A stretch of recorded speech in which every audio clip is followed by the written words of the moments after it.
Yesterday I was talking about the transformation of Ashwapati's yajna into Ashwapati's yoga. Ashwapati's yajna is what Vyasa talks about in the Mahabharata, and Ashwapati's yoga is what it has become in Aurobindo treatment of the legend. Now I was trying to explain that this yoga of Ashwapati, which extends over 22 cantos, nearly 12,000 lines, was the subject matter of just 10 lines in Vyasa's epic, and it has now become 12,000 lines. And if you stop and consider why this extension was needed, you will begin to see Sri Aurobindo's purpose in writing this epic. He was not trying to re-narrate a story which is very well known to every Indian woman, if not to Indian men, the story of Savitri. Now, this yoga of Ashwapati, yoga is a quest, is a spiritual quest. Now, this spiritual quest of Ashwapati's is in three parts. Part 1 extends over cantos 3, 4 and 5 of book 1. Now the theme of this, the subject matter of these three cantos, is Ashwapati's own psycho-spiritual transformation. Now in the Indian tradition, you cannot go about saving the world if you have not first saved yourself. See, this is the first thing, you don't listen to people just because they are very learned. We seek advice from people who have found themselves. So before Ashwapati even can understand the world's problem, he has first to understand himself. And as you can see, there is a parallel between Ashwapati's advancement and Sri Aurobindo's own life and seeking, as I have been emphasizing. In the first part of Sri Aurobindo's life, his main objective is to harness, gather as much power as he could from any source that was available to him, so that he could use it for the emancipation of the country, for making the country strong and prosperous.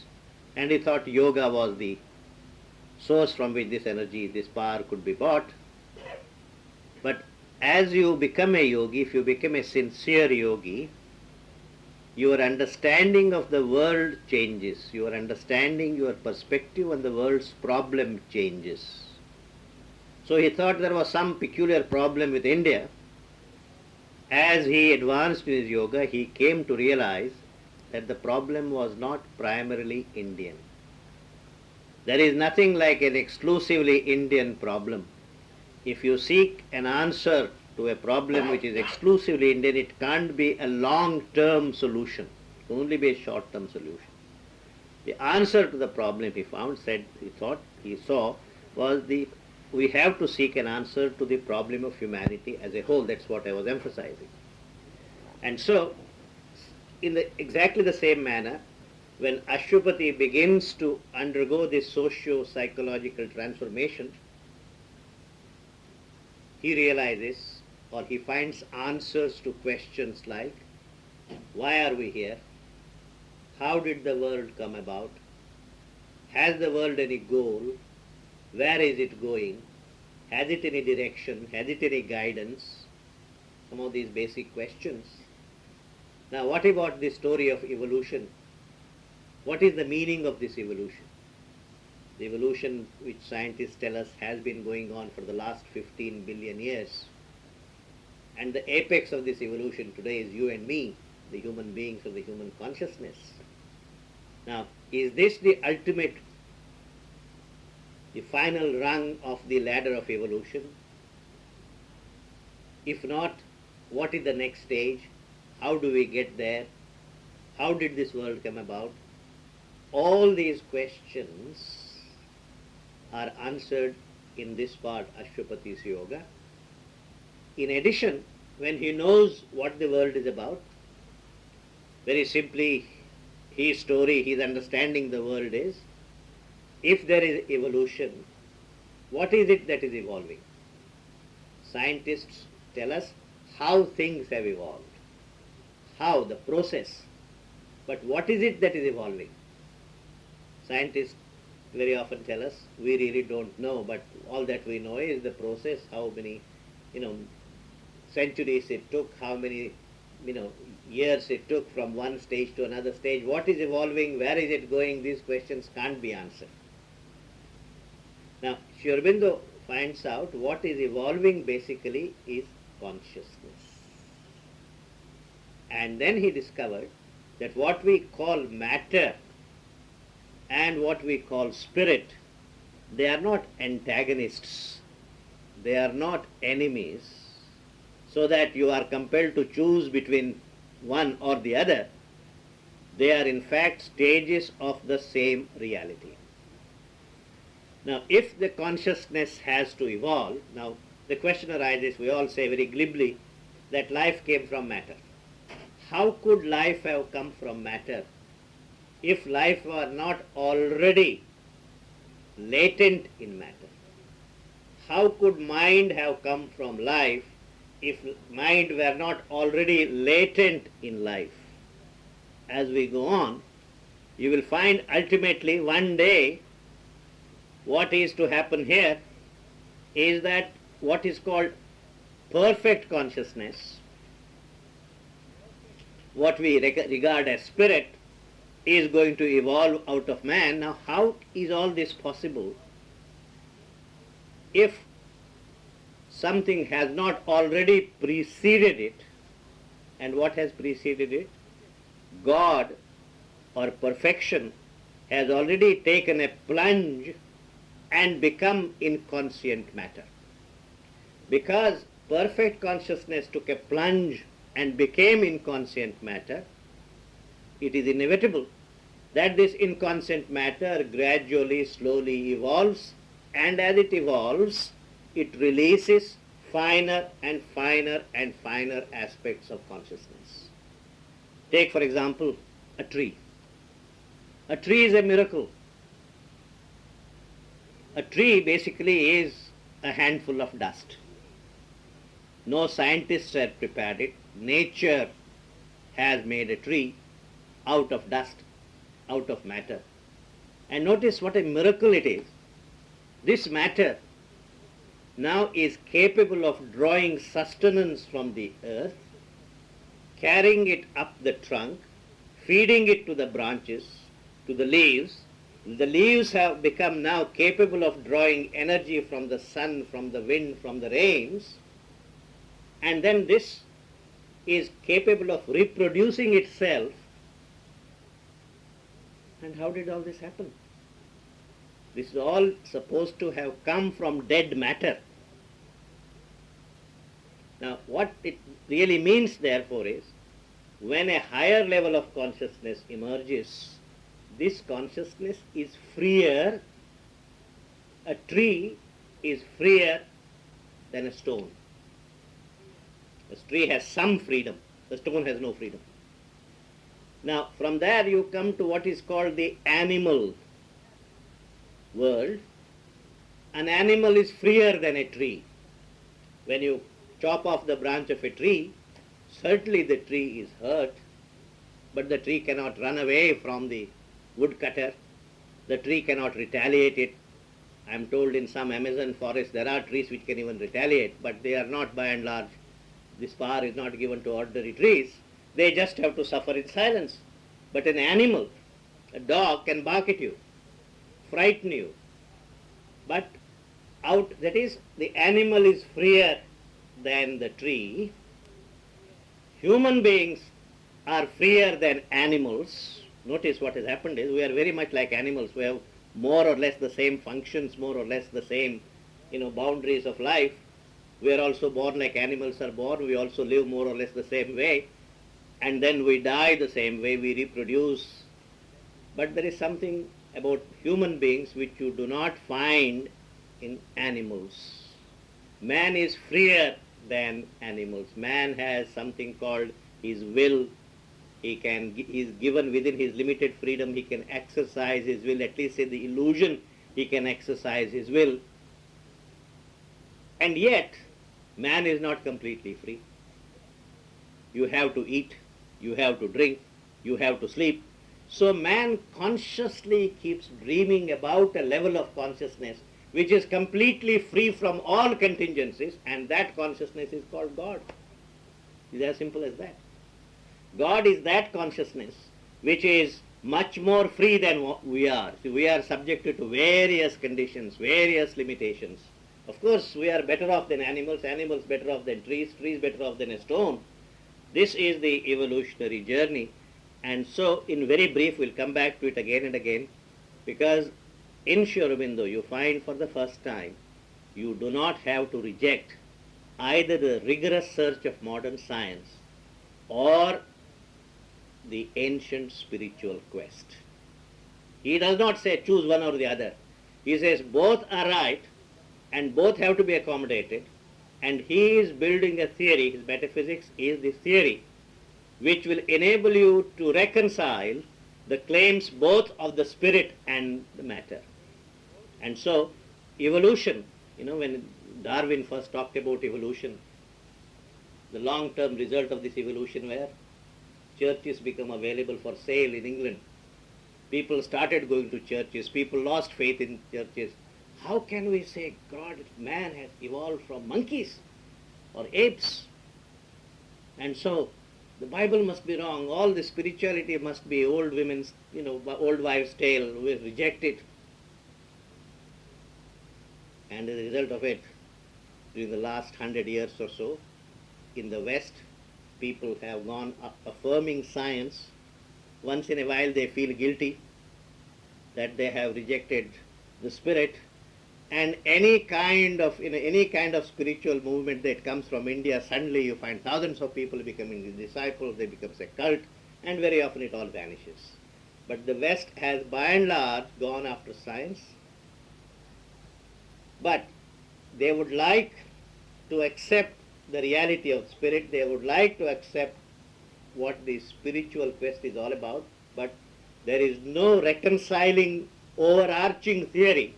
And my submission is, Sri Aurobindo has made it possible now for us to be scientific and to be spiritual at the same time. And so, this is his theory of evolution. As I said, in the West, people began to lose faith in God, but the way Sri Aurobindo looks at evolution, he says, as I said yesterday, is nature's yoga. You don't have to run away from evolution. Evolution is nature's yoga. Nature is performing this yoga. And as long as you are a part of nature, your destiny, whether you like it or not, is to be a yogi. You can either be a conscious yogi or an unconscious yogi, as long as you are a part of nature, and you have absolutely no choice. You can choose to be this or that. You can choose to be a Hindu or a Muslim or a Christian. You can choose to be in England, or you can choose to be in India. You can choose to be a capitalist or a socialist or whatever. But you have no choice. You are a part of this evolution. And if you take this long-term perspective of Sri Aurobindo, we are all yogis, because it is through us nature is performing this tremendous evolutionary yoga. This is what Sri Aurobindo is talking about. And notice in the Indian tradition, if you went to a village and addressed a group of villagers and said, you know where man came from? Man came from monkeys. Nobody will bat an eyelid. They will say, we all knew this, that's why we have been worshipping Hanuman, that's why we have been worshipping, serpents, we have been worshipping trees, our avatars have been all these things. Our avatars have been Varaha, and our avatars been boars, our avatars been fish. So it doesn't come to us as a surprise that evolution has taken this route. That is, in the Indian spiritual vision, the notion of evolution is implicit. And that is, many people have talked about it. Why is it that the first avatar has to be Matsya avatar? The first avatar has to be Matsya avatar because the first form of life was waterborne. Now, Indians didn't make a fuss about it and say we know all the theory about evolution. But that was the perception of the Indian thinkers, the spiritual seekers, and this is something Sri Aurobindo was therefore very easily able to adapt and adopt. There is a theory of evolution. Sankhya talks about it. Some Indian philosophies talk about it, refer to it, but Sri Aurobindo has made it a main plank of his metaphysical theory, and therefore he is able to reconcile, bring about a happy reconciliation between science and the spiritual quest. So as I was saying, his theory is very simply, easily, God first takes a plunge. Now, why would God take a plunge? Why would God take a plunge and become the inconscient? Would like to know? Oh, yes, sir, we would like to know. You cannot know the answer why unless you have something like God's consciousness. It's God's decision. You see, what is your consciousness? Your consciousness is a consciousness which hardly has a compass of 100 years, 150 years, 200 years. I tell you the story of my father, you may be interested. Grandfather, you may be interested. Great-grandfather, you are not interested. Grandchild, yes. Great-great-great-grandchild. Please, I don't know. I can't think of that kind of an extension. We are so limited. Our concerns are so limited. Our imagination is so limited. And here are we, who have a lifespan of 80 to 90 years, and correspondingly, our capacity to understand is also very limited. And here are we trying to understand why somebody whose attention span must at least be 25 to 30 billion years did what he did. And therefore, all religions, when they talk about the genesis of this world, tell you stories. Because there is no other way by which this can be explained. There is a Hindu story, there is a Christian story, there is a Jewish story, there is a Muslim story, and as stories they are all of the same value. It's a matter of taste, which story you like better. And therefore, Sri Aurobindo's story is that God took this plunge. One wanted to be the many, that's what the Vedas say, the one formless supreme reality wanted to be the many. Now, want itself, we have to use the word want because the English language has no other word for it.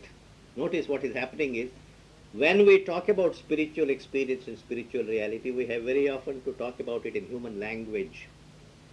And human language is not primarily meant for these purposes. Human language is primarily meant for buying and selling and, keeping accounts and so on. They are not meant for things of this kind, and therefore our ancient sages say maunam vyakhyanam. The best way of communicating is through silence.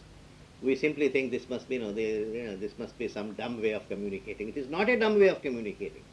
There is a big philosophical question of Buddha's silence. Buddha was very eloquent in a number of things, but people asked Buddha, is there something called a soul? Is there Atman? Is there God? Buddha neither said yes nor no. Suppose I said God exists, what do you understand by it? How does it help you? Is it an insurance agent? What is God? For most people, he is an insurance agent. We all feel very afraid in life. We feel very lonely. We have come away from our own people. And there can be all kinds of, calamities, disasters, periods of gloom and darkness when we feel we are all alone. It is good to have at that time at least this inner feeling that there is some Baba, there is some Guru, there is some God who will probably come to your rescue and help us. And therefore for us, whoever looks omnipotent, and our notion of omnipotence is miracles. Whoever can perform miracles to us is nearest to God. And if I could perform miracles tomorrow, I don't think I will be living in Sudbury, probably be living in Buckingham Palace. I will have that kind of a following. People are not looking for God. People are looking for somebody who can rush aid and help to them whenever they need it. And therefore, we keep changing our Babas. This Baba came, we go there. The other Baba came, we also go there. It is good to have three, four gods, to be in the good books of three, four gods. So if this god fails, that god will come, this guy, the other god will come. It is surprising. In a place like Secunderabad where I live, when certain saints come, the largest parade ground in Secunderabad can't hold the audience. You haven't seen, if you have been in England alone, you don't understand what a crowd is. You have to come to India to see what a crowd consists of. Literally lakhs of people. Now, if lakhs of people come to see the Baba or the Mahatma, and if this is spirituality, if lakhs of people have the spiritual urge, then why is our life so corrupt?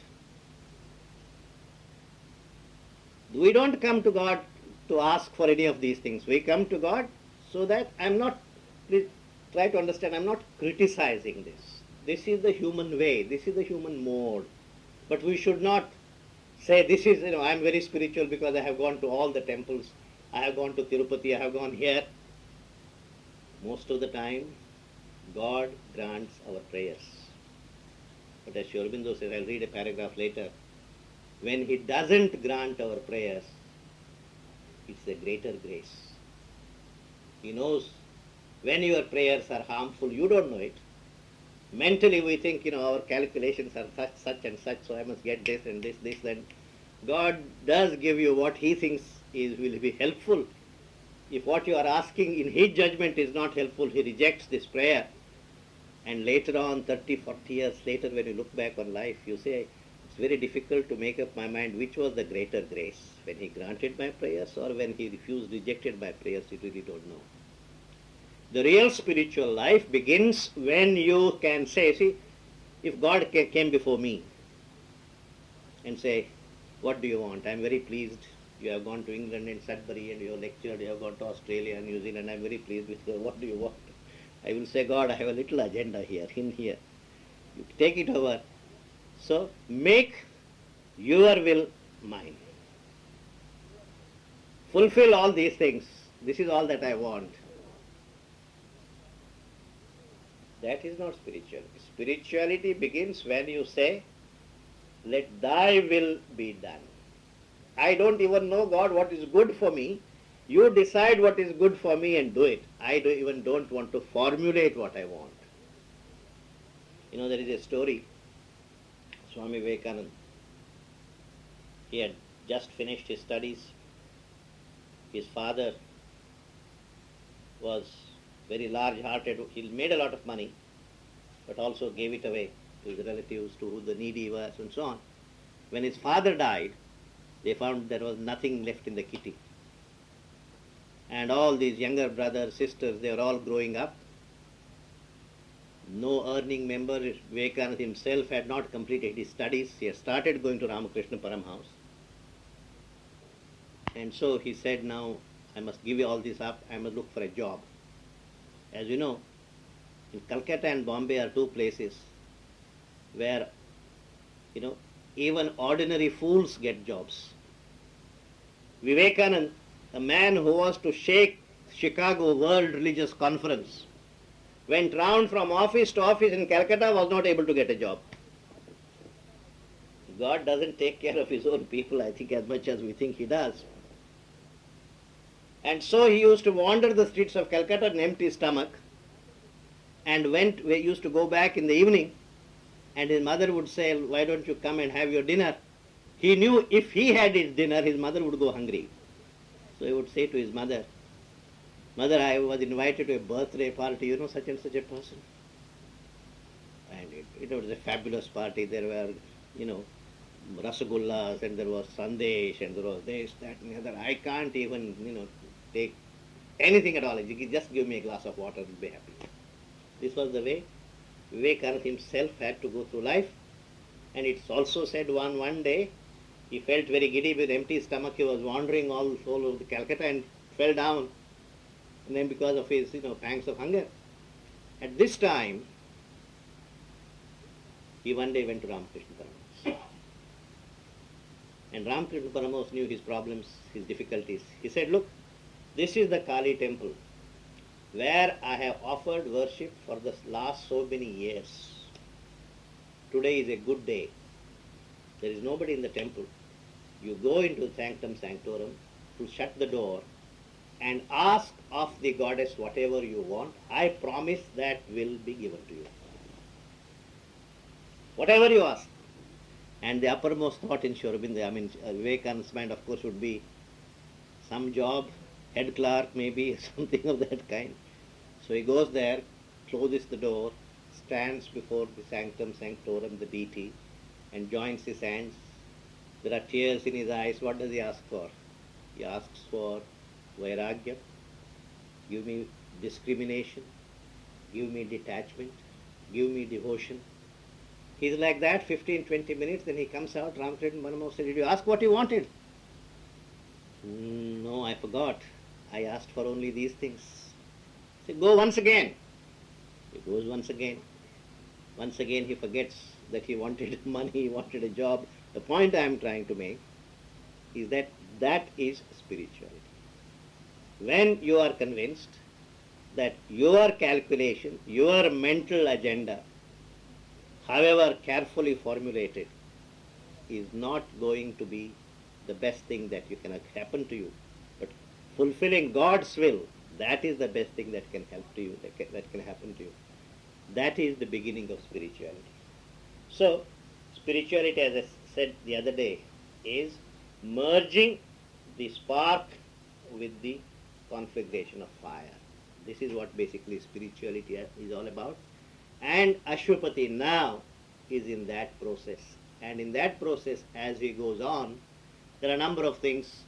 This thing, when I did it in Pondicherry line by line, it took a long time, maybe 15-20 days. We can't just do it like this. So I won't go into all the details, but these three cantos, cantos 4, 3, 4, 5 of book 1, talk about this part of Ashwapati's yoga. And once you do this yoga, your doors of perception, as it were, are cleansed. You begin to see the world, oh, is this the world that exists? I thought the world was different, because you were looking at the world through the grid of your ego. Now that is gradually cleansed, and you see the world as it is, and the knowledge that comes out of spiritual quest is of a different kind. Now yesterday, I read a few lines talking about what is quintessentially spiritual. That man is not the body, man is not his outer personality. Man carries within himself, in this fragile boat, which is called the body, an incognito of the incommunicable. A representative of the divine travels in our life.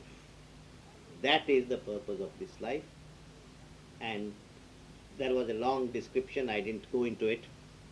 I'll read one or two other passages which will give you some idea of the kind of poetry there is here. Details is not possible to deal with in about 10-15 talks, because we have a long way to go. We're just at the beginning. I'll just draw your attention to a beautiful section, particularly Canto 4 of Book 1. We all talk about meditation. And I like meditation very much, because people don't know what I'm doing. I may relax into sleep, close your eyes, except I must see that I don't snore. Otherwise, you begin to be a nuisance to other people as well. Now, meditation is a difficult process. Now, what is meditation? How exactly it is done? And what is the result that comes out of meditation? Aurobindo has captured it beautifully in 2 lines. Just in 2 lines, he says, what exactly is meditation? Page 47. Last 3 lines. He describes this. I won't, comment on each line in any detail, because if we did that, we will not be able to go very far, but just to give an indication what this is all about. In moments when the inner lamps are lit and the life's cherished guests are left outside, what is meditation? Meditation is a process during which the inner lamps are lit. Normally what happens? Man has an aversion to go within himself. His consciousness is always spread outside. And as educated people, we always look for an excuse for not going within. We always want some outside, some focus outside. I very often wondered if the newspaper boy in India, I don't know how it works here in my country, the newspaper boy comes between 7 and 8. If you are lucky, you get it newspaper at 7. If you are not lucky, you may get it around 8. But 7 to 8 they come. Now, on days when the newspaper boy is a little late, I have very often observed myself and my neighbors coming out looking for the newspaper boy. Now, why should I be so particular about the news? I don't understand. These days, good old days, news came only through newspapers. Now the TV gives news every half an hour, every 1 hour. We know everything. And yet, I am very anxiously waiting for the newspaper. Why is that so? Because when the newspaper comes, I think I can usefully utilize my half an hour, 1 hour I get in the morning looking at newspapers. Is it so important? Am I the finance minister of India or the communication minister, prime minister, foreign minister? What am I? Why do I need the newspaper so badly? Then I understood myself. I said I need the newspaper because it gives me an excuse to focus my attention on something outside. What we hate doing is going within. As a result, there are very interesting consequences of this. As a result, the person we know the least about is yourself. The person you know most about is your neighbor. And I was quite surprised when a homeopath once asked me, very basic personal questions about me. How do you go to bed? Left side or right side? I don't know. I said, I have been going every day. Ever since I was born, I have been sleeping. You don't know this? Honestly, I said, I don't know. And he asked me other questions. You like sour food, sweet and sour? I said, I like all. No, it can't be. There must be one you like better than the other. What is it? Then I realized how little I knew myself. Yoga basically is a process by which you become conscious of yourself. We are all the time conscious of other people. We know their problems, how many times the husband and wife quarrel, what happens in their house. All these things we know, but we don't know ourselves. Because our consciousness likes to be focused outside of us, afraid of going within. Executives who have to travel by air from Bombay to Calcutta, arrive in Calcutta at 11:30 at night. By the time they are taken to a hotel, it's 12:30. They can't easily sleep. They have to get up at 4:30, catch the next plane. What do? They go to the airport bookshop and buy the thickest possible trash novel that is available and bring it and read it. Because if they don't have anything to focus their attention outside themselves, the fear is they may start looking within. And looking within is something we hate doing. And meditation is that process. When the lamps outside are switched off and the inner lamps are lit.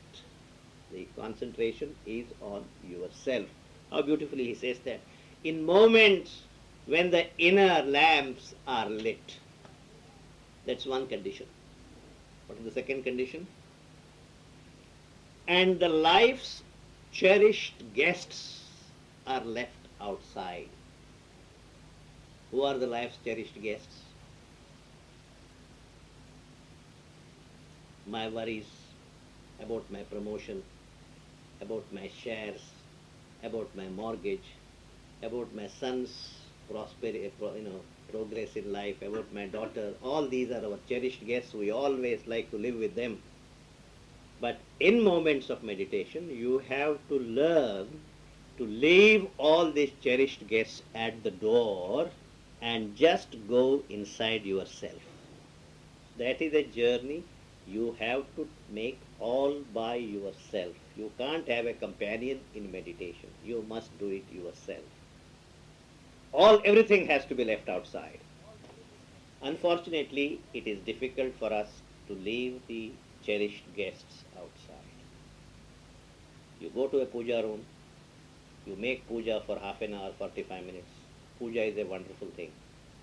But what is your mind doing when your hand is doing this? What is your mind doing? Mind is somewhere else. And mind is doing some other puja, the body is doing some other puja. There is a interesting story which will make clear what exactly is a ritual and what exactly is meditation or puja. All these things are excellent aids, provided you know how to do these things and you are true to the spirit. There was someone like me who started his life in a very humble way, not very high up, rather in the lower rungs.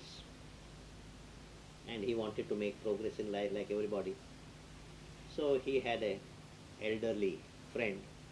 He said, if you want to make progress in life, what you have to do is you have to do regular puja of Rama.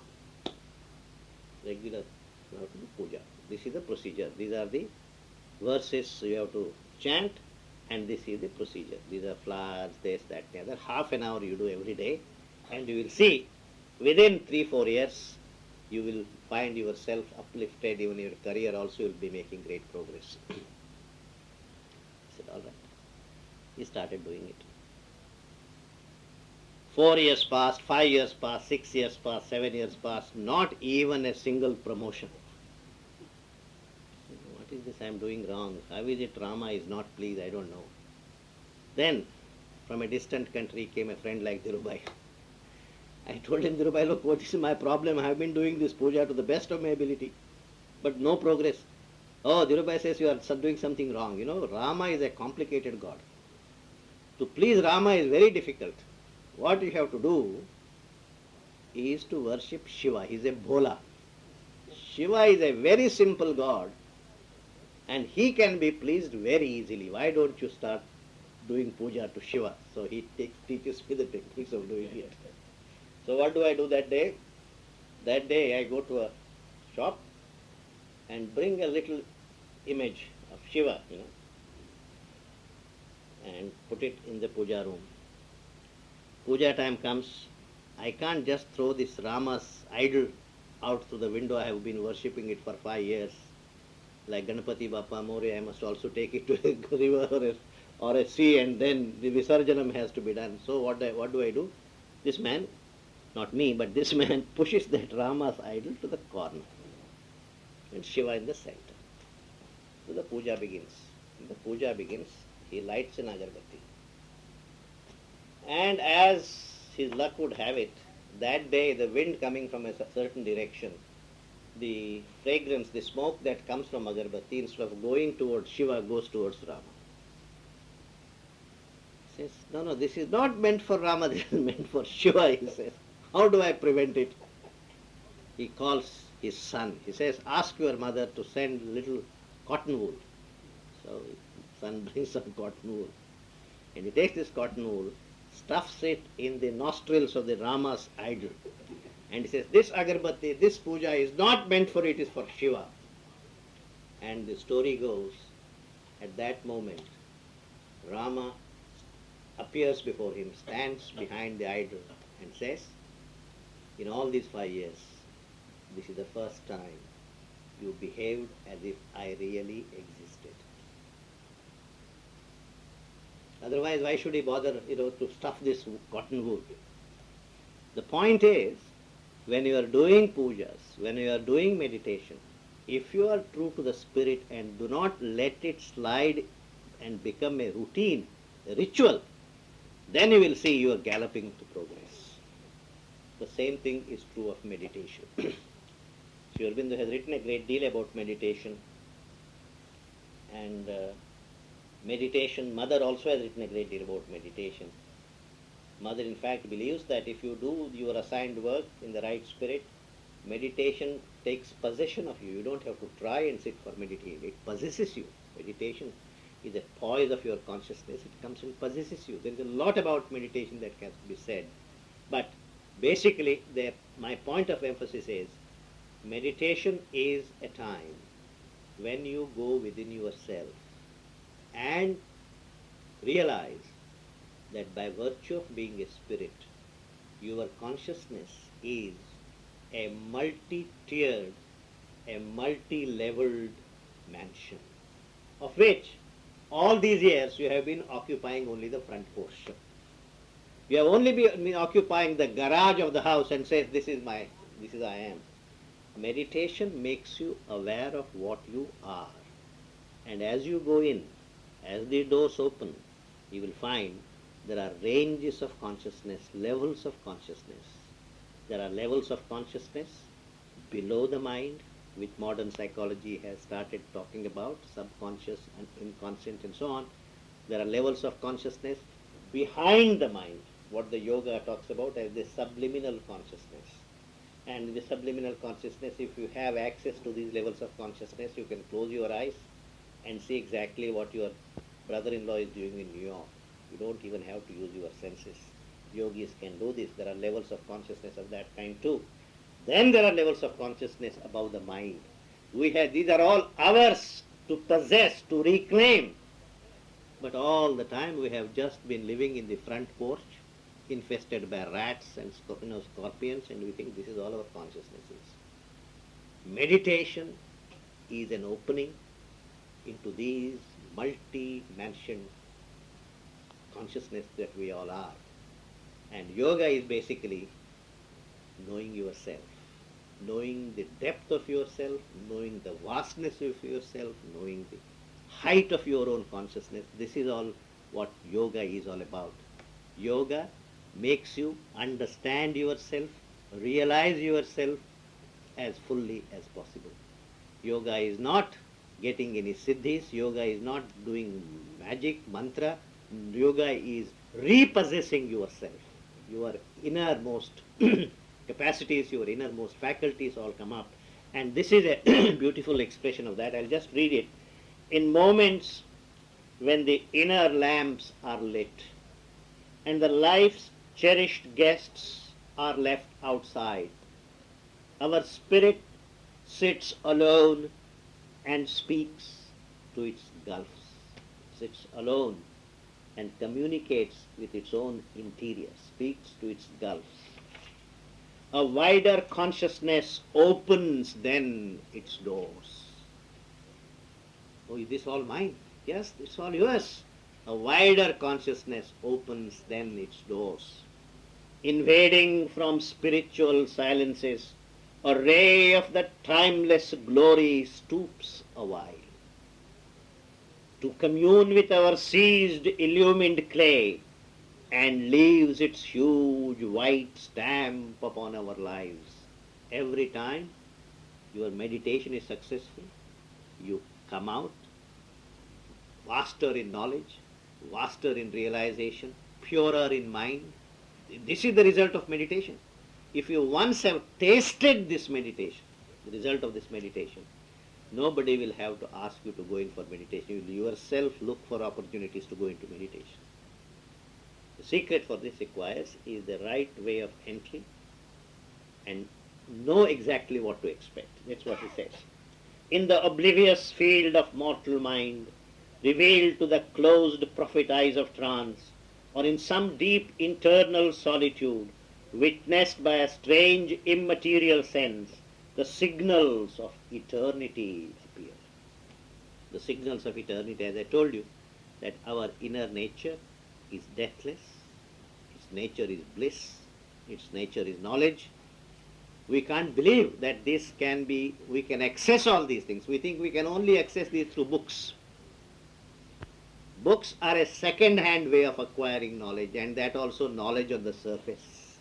The real knowledge is here, and you can access it by going deep within yourself. Aurobindo always keeps saying, the eternal Veda is in your heart. He said the eternal Veda is written in your heart. It's already there. He also says the eternal Guru is in your heart. We have to learn to access it. Since we can't do it, we require the support of external Vedas, we require the support of the external Guru, but you should not stop there. Ultimately, it should take you within. See, all these are means. And Hinduism is one religion which has not rejected or which has not made fun of the any kind of means. Various people need various kinds of means. Like take for example Murti Puja or worshipping these things. The purpose of a Murti Puja is not ultimately to be tied down to that Murti. That Murti becomes a door opening you to an experience beyond that image. If the image shuts you in, then it's dangerous. But if the image releases you, and as a human being, who have strong dependence on senses, so you need to be able to see someone who looks like you and so on. So that dependence on Ishtadevata, dependence on Puja, Murti, all these things are useful. But the purpose is to go beyond.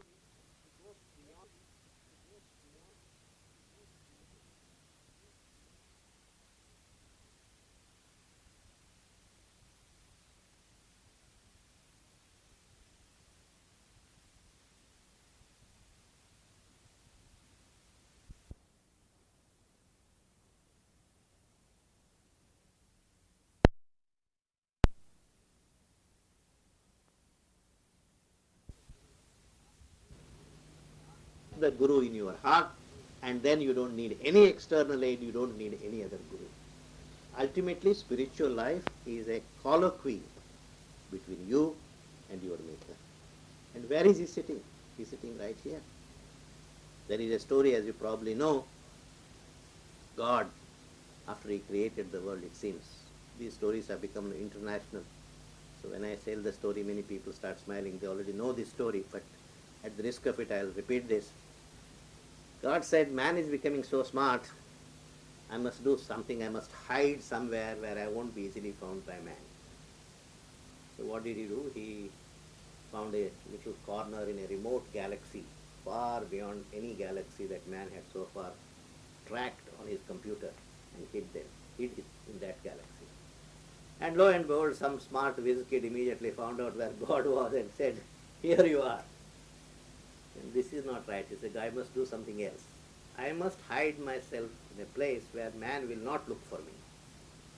And then he decided the best place to hide is man's own heart. Because that's the one place he would look for me. He will go to Kailas, he will go to Tirupati, he will go to everywhere. He will go to Pondicherry, he will go to everywhere, but this is the one place he won't look. Ultimately, all spirituality is an opening to the scripture, opening to the Guru, opening to the divine here. After all, this is an engagement of a spark with the conflagration. We carry the spark, and divine is the whole fire or conflagration, this image. That is all there is between it. Where is the place for a book? Where is the place for a human teacher? Where is the place for all these things? In one sense, there is no place for any of these things. In another sense, for most of us, because we are not very advanced, all these aids are necessary. And the aids which are necessary, when you have finished using them, you don't kick them. You respect them. So we respect our teachers, we respect our gurus, we respect our... We are not saying we will be bound by them forever.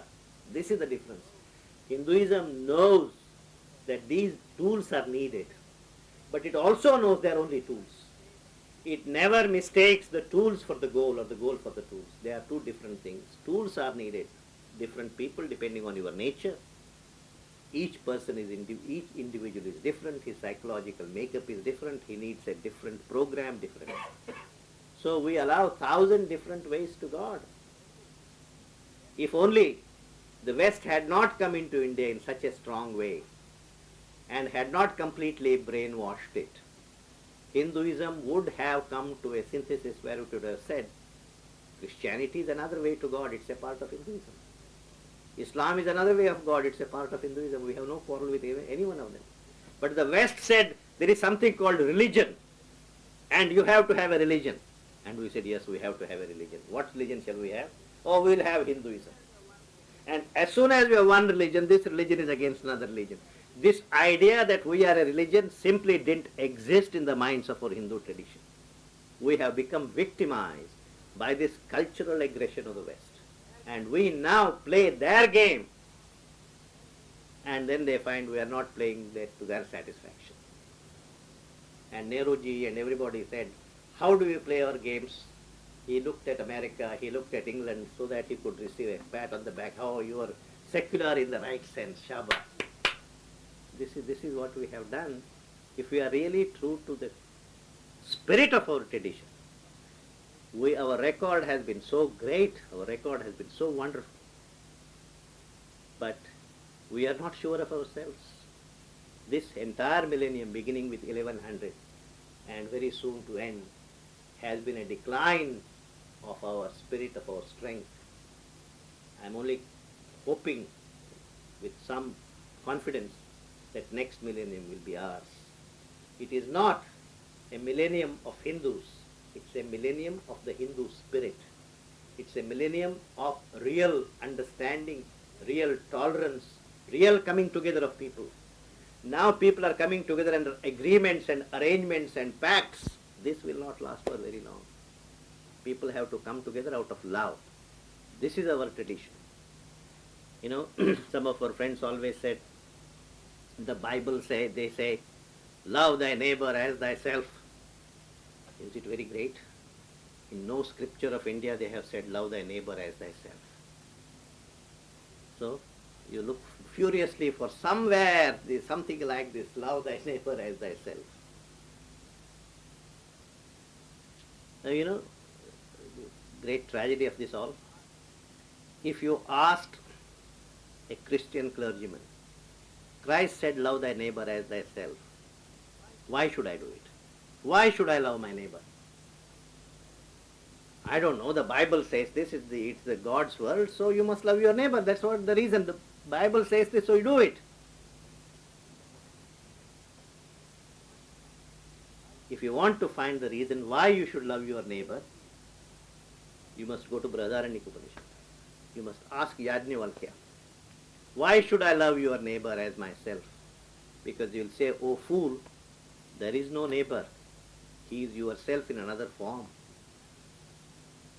That is the fundamental teaching of our religion.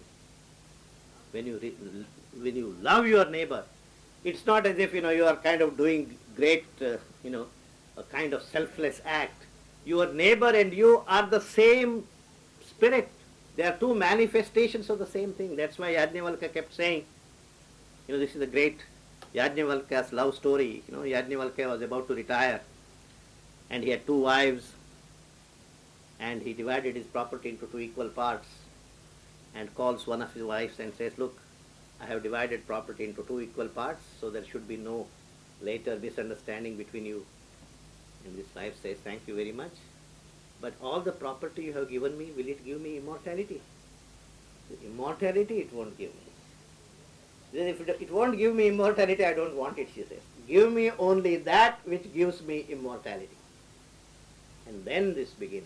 Then he says, you love your husband, not because your husband, but you love your husband because the soul in him and the soul in you are the same, are identical. So love, the origin of love is this oneness of the inner being. It's not a social contract. And Rousseau talks about a social contract, we are very impressed, so we want a social contract. Marx, French Revolution said liberty, equality, fraternity. So we all want liberty, equality, fraternity. And you know what has happened?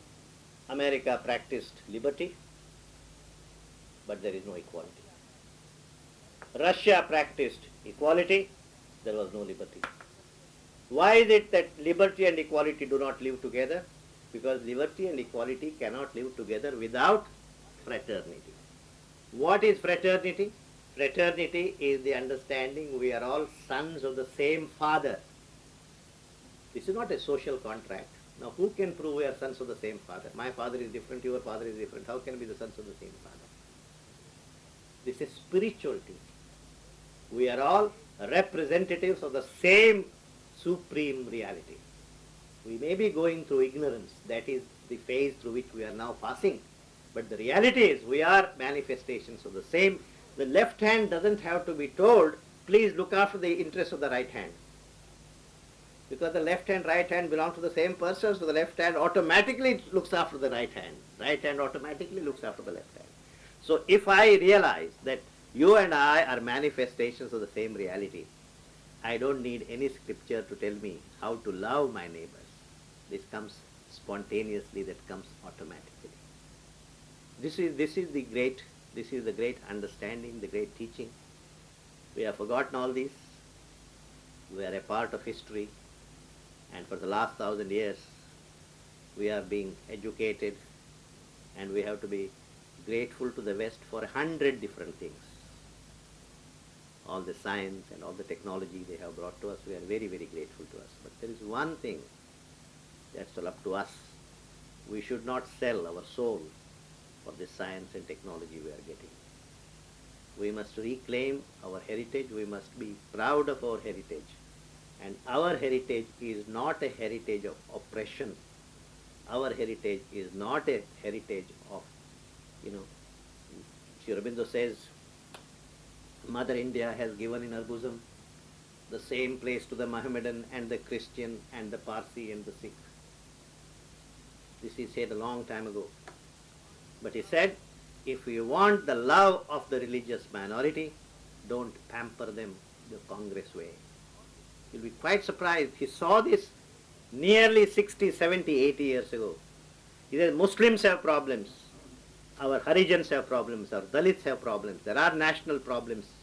But don't make them political problems. Who made them into political problems? Mahatma Gandhi made them into political problems.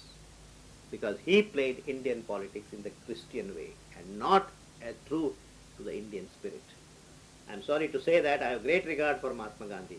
But I do believe that he set in motion a trend of negativity, which people like Nehru and others subsequently misapplied. As a result, we are in a fix where we don't know which way we are doing, which master we should satisfy, and we want to be secular, not our own way, but in a way that will be recognized as secular in Great Britain and in America. That is the answer to your problem that you gave. Why are we in this mess? We're in this mess because we do not have the guts and the courage to stand up and say, this is our culture, this is our tradition, we'll be true to it, and we will see that our tradition and our culture, when it is established, no member of minority will ever have any chance to complain. There is no discrimination. Discrimination against minorities has never been a part of our culture. This is what it is. Along with number of things, Indian spirituality, its strengths have been downgraded, very often educated. I say all these things because I have been traveling in the West, and these are the questions that come to Indians settled in the West. What is it in the West in Christianity? There is only God. But you have 35, 55, 125, 10,000 gods. Is there one God or many gods? How many gods are there? The Upanishads raise this question, how many gods are there? The first answer given, there are 33 lakhs of gods. 33 lakhs? Is it true? Then the same say, no, I didn't mean 33, I meant 3003. Are there 3003? No, there are only 303 gods. Are there 303? No, there are only 33 gods. Are there 33 gods? No, there are only 6.5 gods. There are only 6.5 gods? No, there is only one God. This is how they come. What does that mean? They are saying, what do you remember about your father? Suppose I ask you this question. Oh, I know he was my dad, that's all. Dad. But suppose somebody else says, I remember him when he was carrying me on his back. I was horse riding, with a little boy.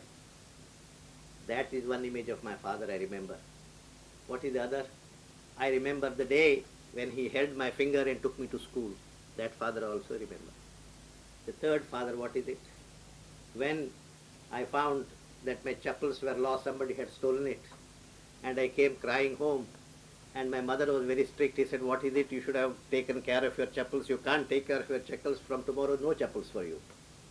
At that time, the man who consoled me and took me to the shop and bought me this chappal, that's the father I remember. So you have 100, 150 different images of your father. And all this is the father is the same man. And for each image you give a name. We know our God not just by one term God. We know God as mother, as brother, as father, as Shanmugam, as Ganapati, as Vinayak. These are all many facets of the same God. Which is a better way of, better relationship with God? Just saying, oh dad, oh, that is dad, that's all. I know how to spell it, D-A-D, dad. But on the other hand, here is a culture which has talked about God, experienced God in these 1,000 different ways, and each aspect with great love and affection. It worships, it has given it a different name. Now, if we begin to look at it this way, does that become a weakness of our tradition? Many people say, oh, Hindus, if only it had only one God, things would have been very easy. Our obsession has been God.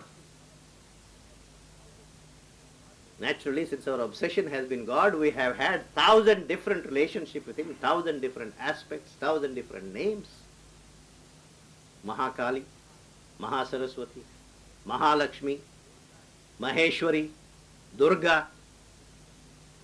These are all different aspects of the mother. I remember my own mother in all these 5 forms. Oh, I don't remember anything. I only remember mother as mother, full stop. That would only mean you didn't have a close, intimate relationship with your mother. Now, I'm giving you this example. You see, what has happened in India is we are in the process of throwing the baby with the bathwater. You see, when Raja Ram Mohan Rai came in, after that for about 100, 150 years, our leaders started ticking off all old superstitions, cobwebs, all they have to go. The caste system has to go, discrimination against women have to go, all these, and some of them were very, very bad. Probably you can't even imagine this. In Kerala, 100, 150 years ago, when a Nambudiri Brahmin walked the roads, people of a certain caste had to go off the road. Otherwise Brahmin will be contaminated. So we had accumulated such a big load of sins of our karma that we are paying for it every step now. That's well done. But in the process what has happened? The eternal values of our spiritual tradition, which the West has now begun to appreciate, those also we are now throwing in the name of reform. Sanskrit we don't want. Why don't we want Sanskrit? Because Sanskrit is associated with Brahmins. Brahmins we don't want because Brahmins at one time were exploiters of the society. So Sanskrit is an exploiter's language, we don't want to study it. Vedas, nobody has seen the Vedas, they don't know what Vedas mean. And when Aurobindo comes along and says, look, Vedas are a wonderful documentation of the psychological experience within spiritual life, how can it be so? It can't be so. And Max Muller's interpretation of the Vedas must be right. Max Muller was a professor at Oxford. You see, take the notion of yajna, a simple notion, yajna. Yajna means as soon as you say yajna, you remember a fat-bellied Brahmin who charges you left and right, collects his fees and then appropriates everything. So yajna has fallen in a bad, it's got a bad name, but yajna is the source of all creative living. Today, if anybody performs yajnas, it is Americans, it is Germans, it is Englishmen. Indians are incapable of performing yajna. That is the reason why our government is in such a bad shape, because yajna requires an understanding that what you are doing is not for a personal benefit, it is to serve a larger cause. When people come together and undertake some project like this for a larger interest and therefore say, I will sacrifice my personal interest, that is the yajna. Why is it all the public undertakings have failed in India? Because there is a lack of the spirit of yajna. Why is it private enterprise is flourishing? Private enterprise is nothing but grabbing whatever you can, and it should be easily seen that state enterprises are more spiritual than private enterprises. But state enterprises have failed. Why is it? Because the requisite inner culture has not yet been developed.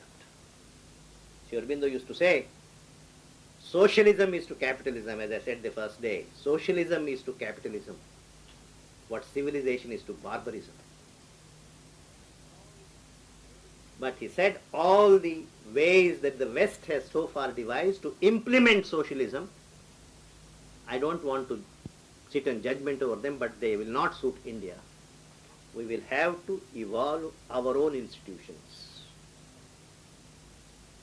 After all, to each according to his needs and from each according to his capacity. What can be more spiritual than that? Just tell me.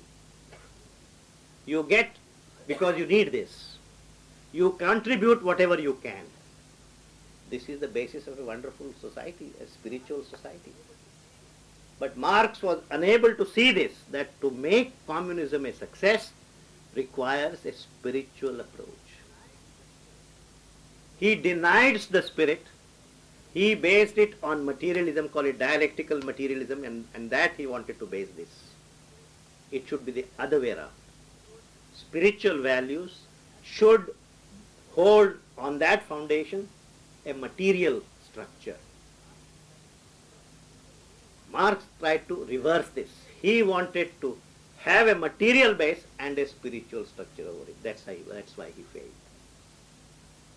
And so all these that we are talking about, you see, I have always been saying to people, Sri Aurobindo is not just the writer of Savitri. Sri Aurobindo is not just the writer of the Life Divine. Sri Aurobindo has brought to India an awareness that it has already lost, awareness of its eternal mission. You see, in the early stages of freedom struggle, if you asked a college student those days, like college student Acharya Kripalani, why should India be free? They would say India is to free because India has an important role to play in the future of humanity.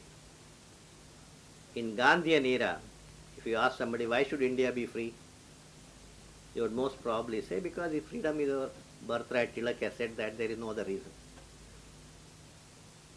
So freedom, Sri Aurobindo didn't want as a kind of materialist proposition. There is a purpose even for freedom. He said, nobody listens to a slave country. Whatever wisdom you may have, if it comes from a slave country, who will listen to it? And therefore, to make India's counsels prevail in the world affairs, India needs to be free. So freedom by itself is not the end. So this was, right from the beginning. This was the inspiration that he brought to the freedom struggle. It is with this inspiration he went to Pondicherry, and his yoga had this inspiration, as I was saying, how can man be redeemed?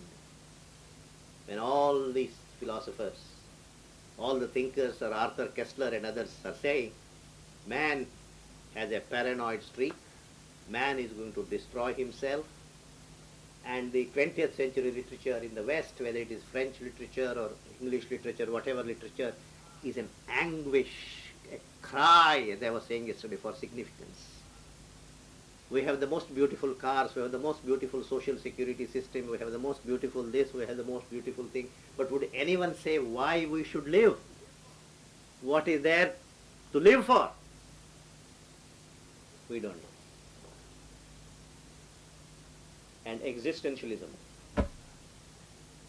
became a cry. You see, this was a cry, this is a cry of anguish. We want significance to life. And yesterday, as I was saying, Sri Aurobindo brings back significance to life and says, your life, however humdrum it may look like, as I was saying yesterday, you are not a two-legged worm crawling on a small speck of dust in this infinite universe. You are a companion of the divine, you are a companion of the Creator.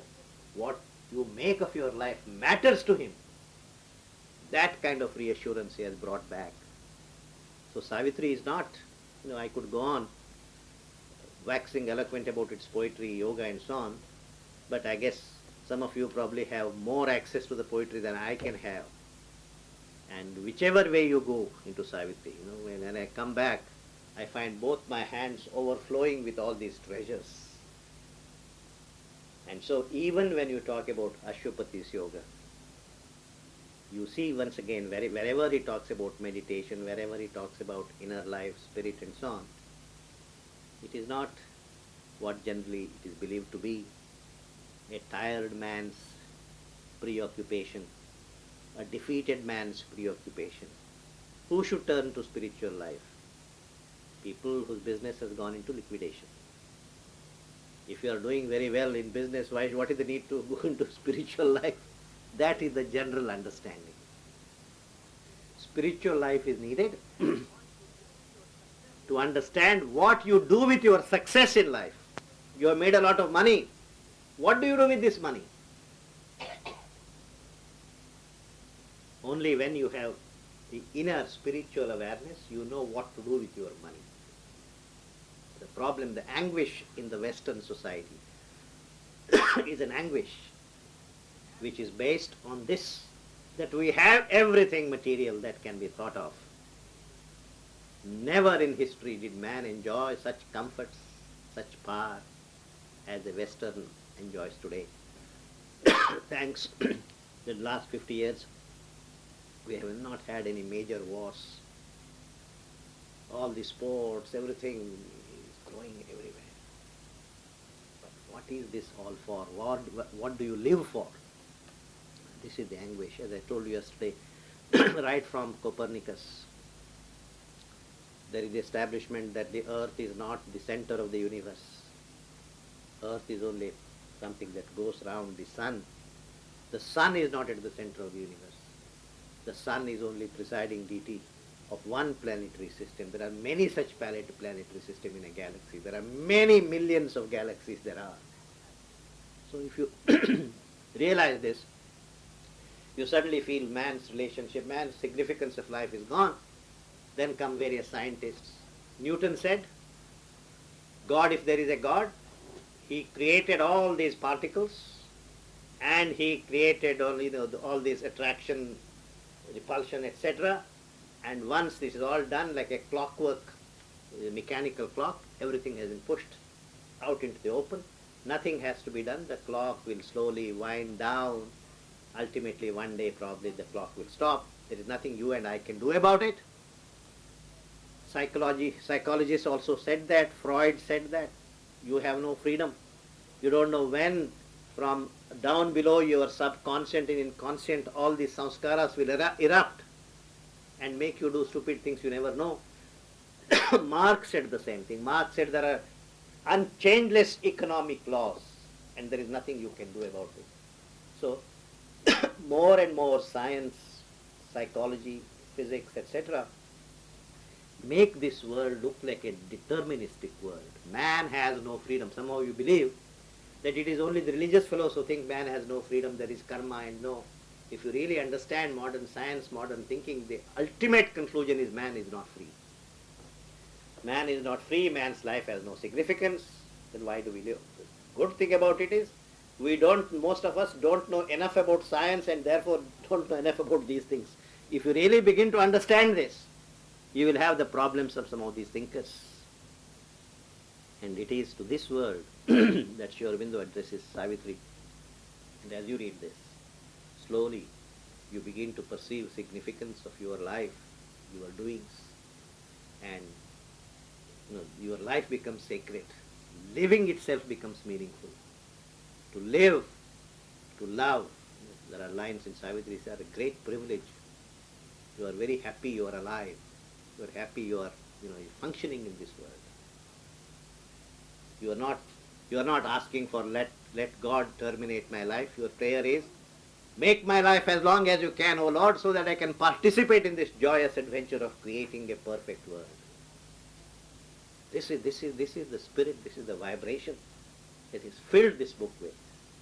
And We are still grouping in the first early parts of this, and I have brought a number of themes already into it so that we can talk about it as it comes.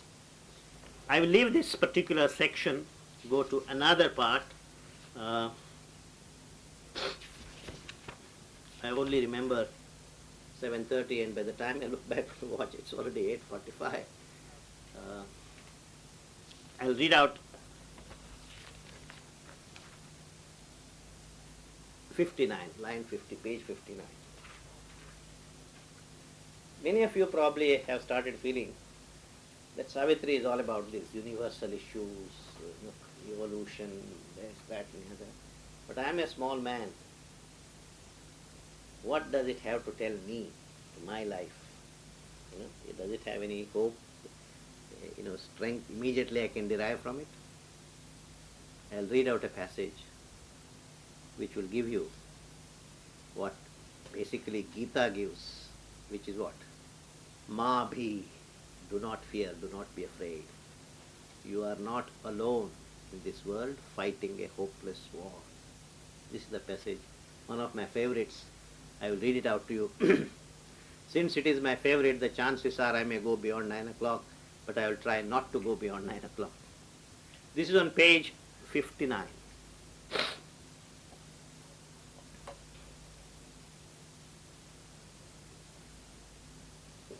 The first line on page 59.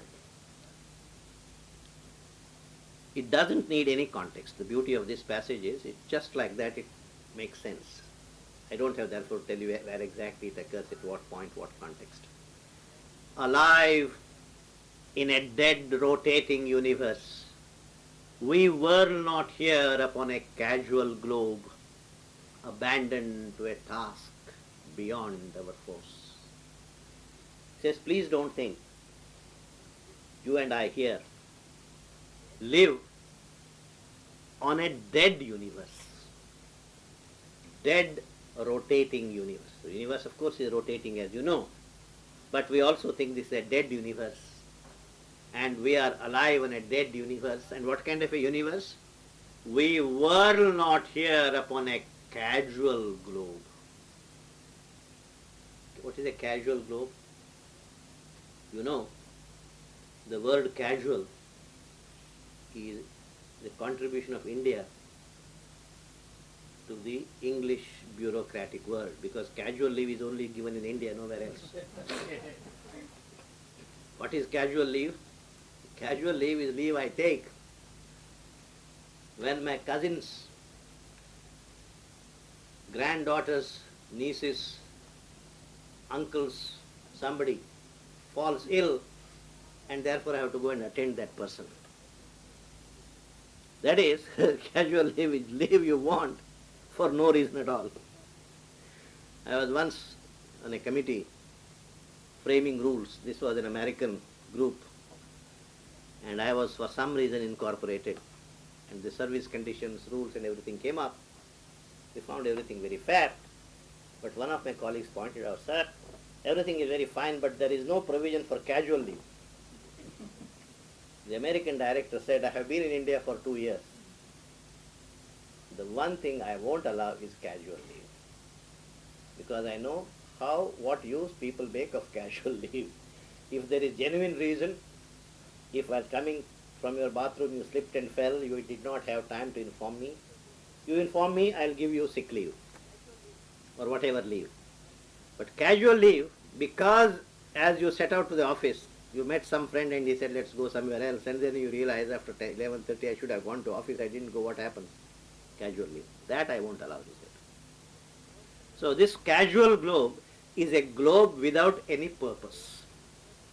So he says, he assures us, the poet assures us, we do not live here, for one thing, on a dead universe. This is not a dead universe.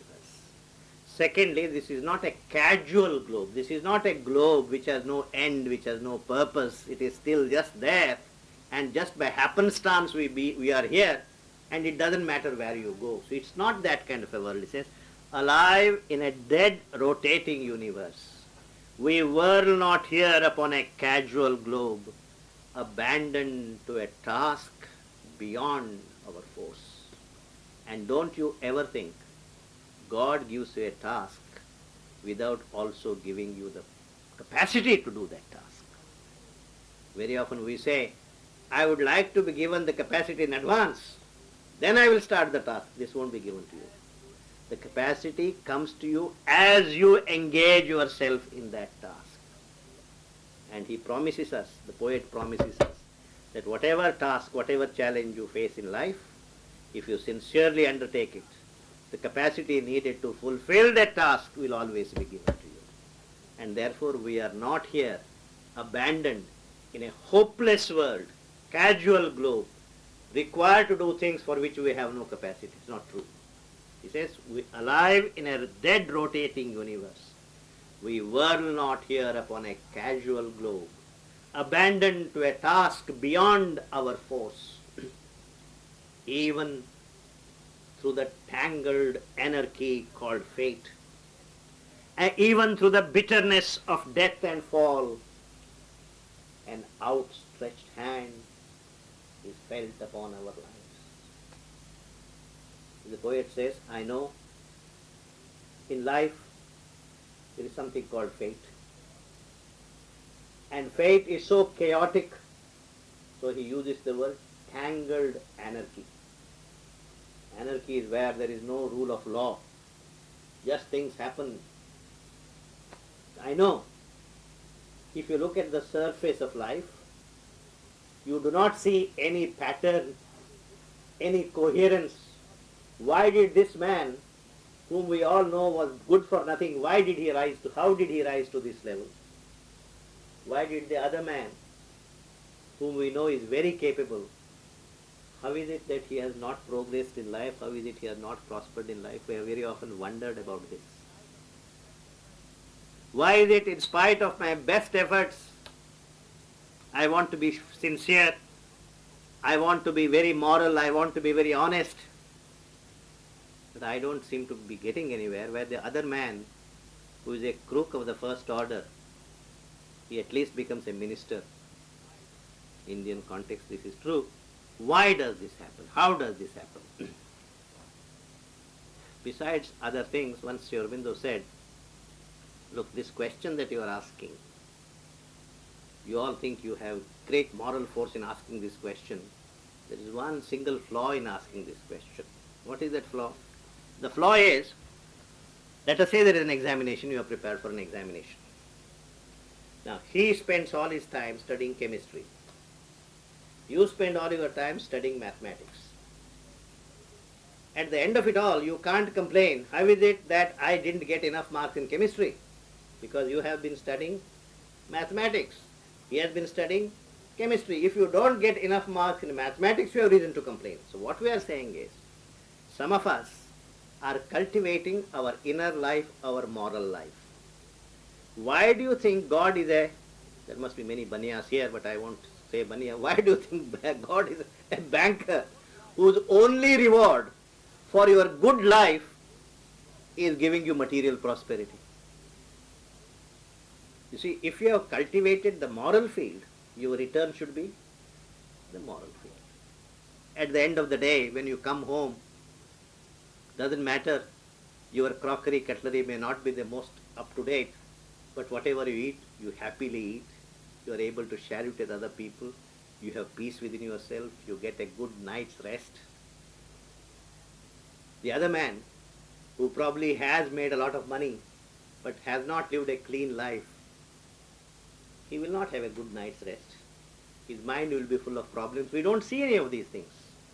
So the first thing is that although this life is subject to what is called tangled anarchy, we have no reason to complain when we say we have been very honest and very moral. Well, you have been very honest and very moral. You have cultivated the moral life, moral field. Your rewards are in that field.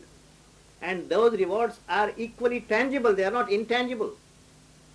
Having a guiltless consciousness, bereft of all feelings of jealousy, do you think it's a small achievement? Human beings are such strange beings. Suppose we all sit at Manikbai's dining table and we all exchange, and you somewhere needs in the newspaper, somebody in Ireland won a lottery of several million pounds. Say he's a cobbler or he's a somebody. We say something about it for a minute and just forget about it. We go our way. We don't even remember it. Suppose the newspaper says that one of my cousins in India got a lottery of 10 million rupees. I won't have sleep that night. Honestly. Now it's not as if 10 million rupees from my bank account have been given to him. It's not mine at all. Jealousy, greed, all these things are so endemic to the human spirit. And the man who cultivates the moral field is free from all these. And therefore, why do you envy the other chap who has not cultivated the moral field? And so, that's the one thing that I wanted to mention here. But he does admit that fate looks anarchic. Fate looks as if there is no rule, there is no reason, there is no rhyme, even through the tangled anarchy called fate, and through the bitterness of death and fall. There is always death, and death brings with it, the death of a near one always brings so much bitterness. And then there is fall, there is betrayal, betrayal by friends, betrayal by people we trust, and that can be very tragic. So the poet says, I do admit that in life there is something called fate, at least looks like fate works for no reason at all. Everybody is sitting after dinner watching a TV program. Somebody suddenly thinks, Daddy, let me go out and get some ice cream. It's all right. He wants to get some ice cream. His little son says, Daddy, I also want to come. He hops on the pillion. You go for bringing the ice cream. Normally you go this way. Today you think, why not go this way? The other way. So he goes the other way. Within 10 minutes your phone begins to ring and your son has met with a terrible accident. His foot has been amputated. The grandson is in very serious condition. You don't know how these things do happen to people. Life is not a fairy tale. These things are real in life. And so therefore he says, look, I do admit that things of this kind happen. There is something called anarchic fate.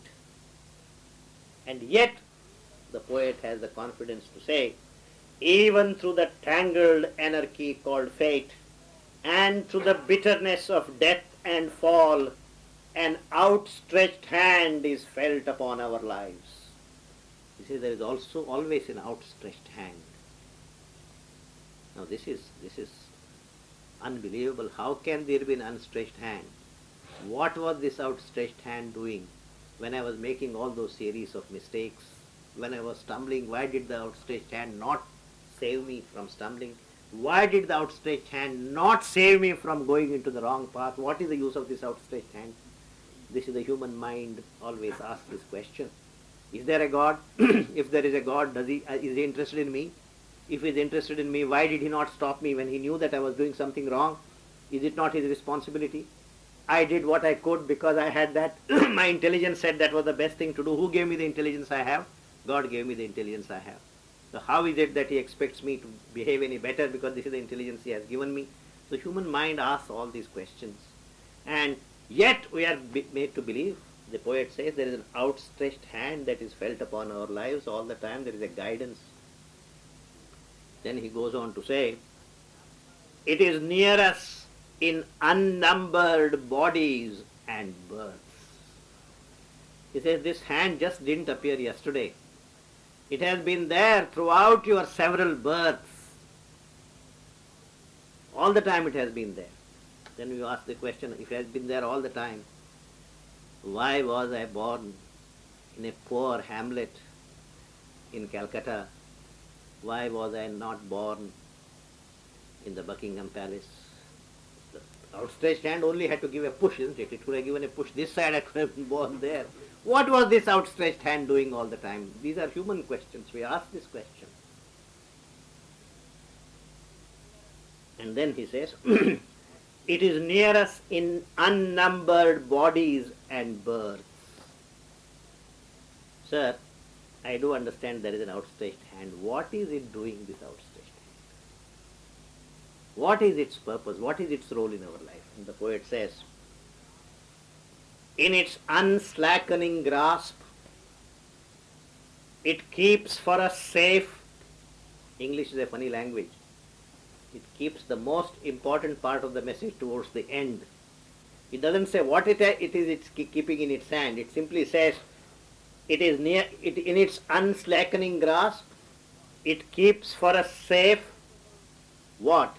The one inevitable supreme result. What is that result? It doesn't say what that result is, but adds another phrase. The one inevitable supreme result, no will can take away and no doom change.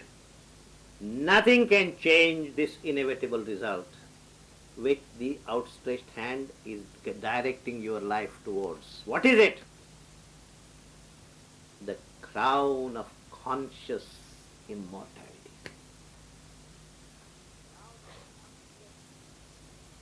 The crown of conscious immortality. So, where was this hand pushing us all the time? It was pushing us to an understanding of our real nature, that we are all amrutasya putraha, we are all children of immortality. And we have to realize our immortality living in this body, not after we are dead, and enjoy the benefits of this knowledge, this awareness when we are alive. But if a real vote were taken, how many of us would say, I want the crown of conscious immortality?